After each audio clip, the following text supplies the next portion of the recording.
Hello and welcome to TelecomTV. We're here at the SDN World Congress 2016 at The Hague in the Netherlands, and I'm talking with Breen Madden, who is Com-SP Industry Marketing Director at Intel Corporation. Breen, welcome. Let's talk about 5G. In thinking about 5G readiness, which we're hearing a lot of hype about at the moment, how can operators use Telco Cloud and SDN and NFV adoption to be 5G ready?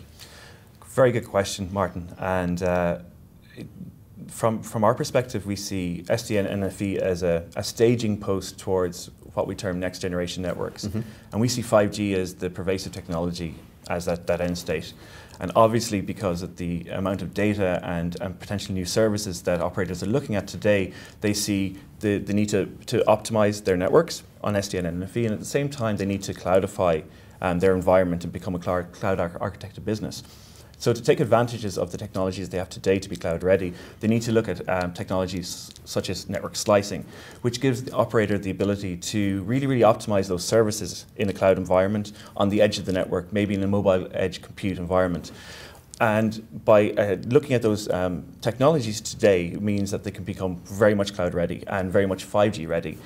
So we're a big advocate of ensuring that operators understand the path to 5G, that they can do things today that really gets them ahead of the game. So when 5G does get adopted and becomes pervasive, that they're ready.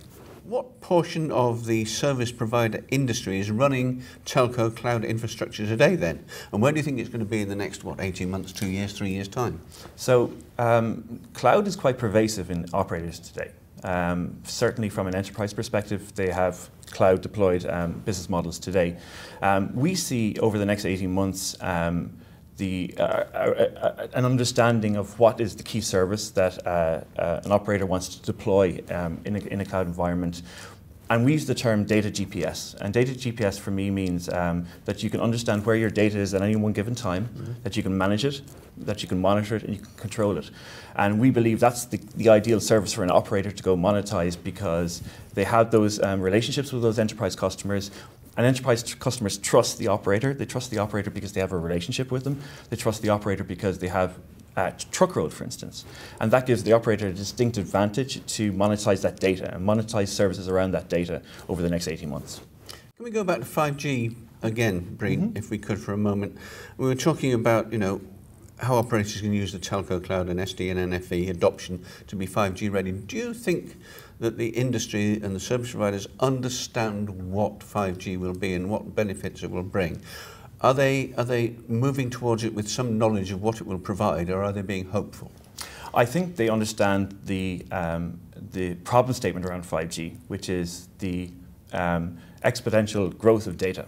Take, for instance, a connected car. A connected car will generate over 6 terabytes of data a day, which is a massive amount of data to control, to move and to store. So operators understand that they have to be 5G ready, and they have to be able to develop an architecture around those services to make sure those services are customized, make sure those services run well. So I think they do understand it. 5G again is an end state. By taking the path to 5G readiness means that they can go and optimize their network today and get ahead of the game. So when 5G becomes pervasive, it becomes the de facto norm for them. Again, question to you about the readiness angle of it. As you say, it's an endpoint and it's a long journey to it. Is that readiness now becoming apparent in various networks around the world? Yes, it is. Some of our lead customers that we're working with today are already deploying services, are testing services in a cloud environment, are looking to optimize their investments on SDN and NFV. Absolutely, I think it's a fundamental industry movement at the moment to really get to that end state of 5G. Okay. Breen Madden, thank you very much indeed. Thanks very much, Martin.